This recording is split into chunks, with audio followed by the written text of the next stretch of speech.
Jaitapkar builders and developers 20 वर्षांपासून गृहस्वप्न साकार करणारं एक नातं विश्वासाचं। नाणार प्रकल्प जनतेच्या माती मारून जर कोण हुकुमशाही करत असेल तर ती आम्ही चालू देणार नाही, असा इशारा आमदार नितेश राणे यांनी दिलाय। दरम्यान ग्रीन रिफायनरीमुळे उद्ध्वस्त होणाऱ्या देवगड, गिरिये, रामेश्वर, विजयदुर्ग या भागातील 32 धार्मिक स्थळांमध्ये आमदार नितेश राणे यांच्या संकल्पनेतून बुधवारी सकाळी 11 वाजता एकाच वेळी महाआरती, दुआ आणि प्रेयर यांचं आयोजन करण्यात आलंय। कोकणात होणाऱ्या ग्रीन रिफायनरी प्रकल्पामुळे कोकणातील राजकीय वातावरण चांगलंच ढवळून निघालंय। भाजपाने या प्रकल्पाची बाजू घेत नाणार होणारच अशी भूमिका घेतली आहे। याचवेळी सत्तेत भाजप सोबत मांडीला मांडी लावून बसलेली शिवसेना सुरुवातीला या प्रकल्पाचं समर्थन करत होती, मात्र लोकांचा प्रकल्पाला असणारा विरोध पाहून शिवसेनेनं आपली भूमिका बदलली आणि या प्रकल्पाला विरोध केला। परंतु प्रकल्पाबाबत शिवसेनेची असलेली दुटप्पी भूमिका वारंवार जनतेसमोर आली आहे। दरम्यान आमदार नितेश राणे यांनी नाणारची जागा खासदार विनायक राऊत यांनीच मुख्यमंत्र्यांना सुचवल्याचं सांगत गौप्यस्फोट केला होता। यावेळी विश्वासघात करून नाणार प्रकल्प जनतेच्या माती कोण मारत असेल तर ती हुकुमशाही आम्ही चालू देणार नाही, असा इशाराही आमदार नितेश राणेंनी दिला होता।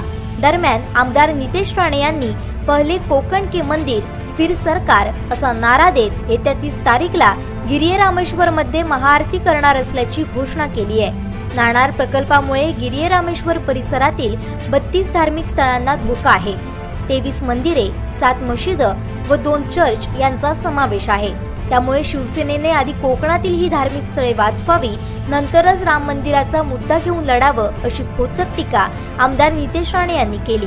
बुधवारी सकाळी 11 वाजता एकाच वेळी महाआरती, दुआ आणि प्रेयर यांचं आयोजन करण्यात आलंय, असं त्यांनी सांगितलं। ज्या कोकणातल्या मंदिरांमुळे आज आमचं कोकण जगप्रसिद्ध आहे, त्या कोकणातल्या मंदिरं आज उद्ध्वस्त ह्या ग्रीन रिफायनरीमुळे होणार आहे। म्हणून ह्या सगळ्या गोष्टी, या सगळ्या आंदोलनाच्या निमित्ताने राज्य सरकार, केंद्र सरकार आणि हे जे काही नाणारचे जे काही लाभार्थी आहेत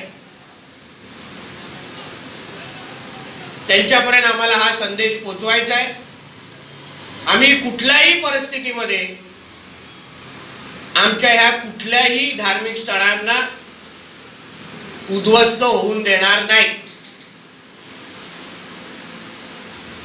कितीही मोठी ताकद तुम्ही उभी करा, नाणार प्रकल्प किंवा ग्रीन रिफायनरी प्रकल्प हा देवगडमध्ये आम्ही होऊन देणार नाही। कुठल्याही परिस्थितीमध्ये हा ग्रीन रिफायनरीचे होणार नाही।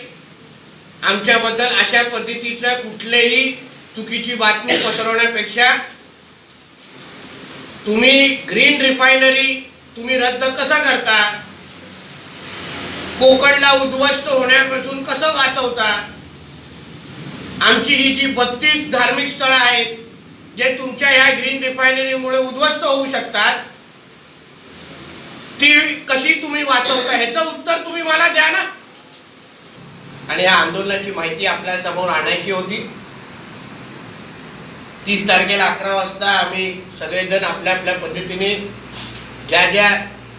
जे स्थळं आम्हाला दिलेली आहेत त्या स्थळामध्ये आम्ही सगळेजण जमा होणार आहोत।